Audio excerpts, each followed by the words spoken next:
The January 6th committee is now working with the DOJ. Yes, committee chair Benny Thompson has confirmed that the committee is having conversations with the Department of Justice, telling CNN, "We have started producing information about who we have interviewed and that kind of thing pursuant to what they have requested. We are in the process negotiating how that information will be viewed, whether it's an in-camera review or what." But many people believe that the January 6th committee's televised hearings are a biased attempt to take down former President Trump.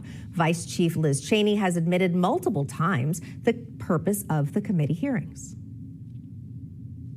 I think there's no question. I mean, a man as dangerous as Donald Trump can absolutely never be anywhere near the Oval Office ever again. So will biased information lead the Department of Justice into a biased investigation? To discuss, I'm joined by former DOJ attorney and president of the Public Interest Legal Foundation, J. Christian Adams. Welcome. Thanks for having me. All right, just your thoughts on this, because it seems like we're watching almost a trial go on that is completely one-sided. Well, it won't be one-sided if it ever gets to a courtroom, but understand there is no other investigation in the DOJ right now for something like this other than a biased investigation.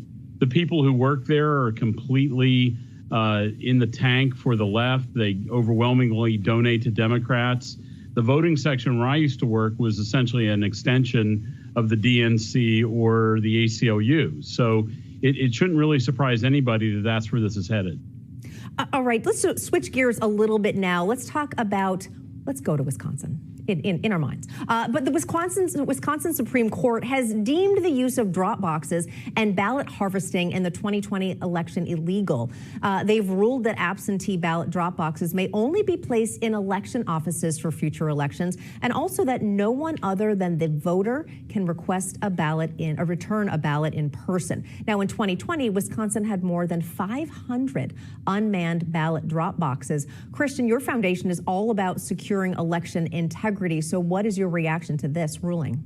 Well, this is one of hundreds of other examples around the country where state laws were suspended, violated, put to sleep, or otherwise ignored. And I mean, we had to sue in Virginia on behalf of an individual there to shut down Virginia State Board of Election from telling people to take ballots late with no postmarks.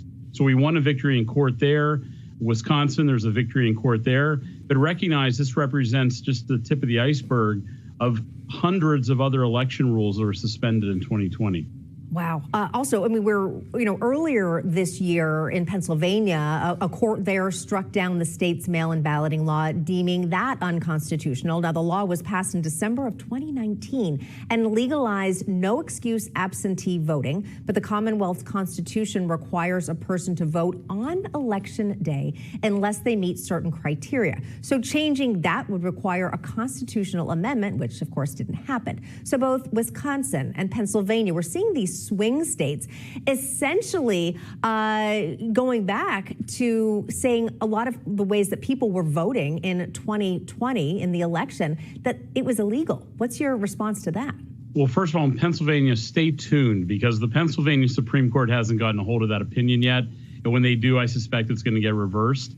We have a similar lawsuit cooking in Delaware where there's a constitutional prohibition on mail-in voting, but yet, hey, they just do it anyhow, right? And so we're trying to have that struck down as unconstitutional. Look, courts will eventually hear most of these cases, but not all of them. Pennsylvania has to play out. Mail-in voting is the worst way to run an election.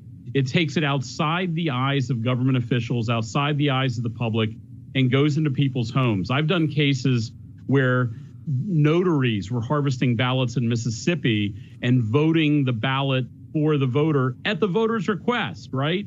It wasn't like it was a trick. They just let someone else vote their ballot. And all sorts of shenanigans take place when you take the election out of the election polling place and then put it behind closed doors. Yeah, and we don't have a lot of time left, just about 30 seconds, but also your take on actually having to show an ID when you vote. Of course, that's something that's also been a hot topic. Yeah, most people support it. It speeds lines up. Look, courts have upheld it. That's a small way to make elections better, but we need to stop trusting the post office with who we elect as our leaders. All right, very well said. J. Christian Adams, thanks so much for being with us. Thanks for having me.